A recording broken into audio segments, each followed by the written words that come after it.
show you the ambient lighting feature on the Mustang.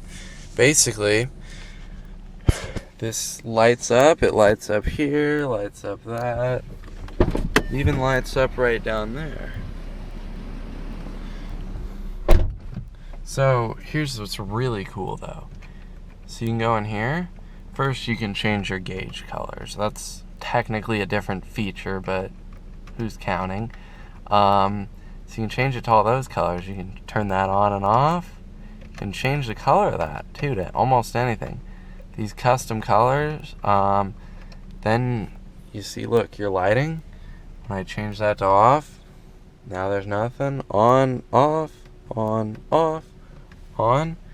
Now, see, it lets you go high and low.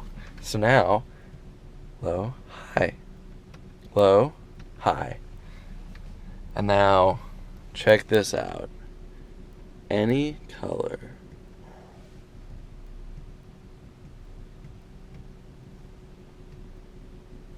Okay, so that's really cool, but check, this is even cooler. So you can change that. You can change the values of everything, so you can get literally customized colors.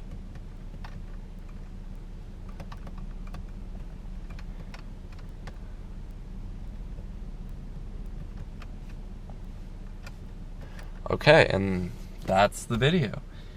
Please remember to comment and subscribe with any suggestions.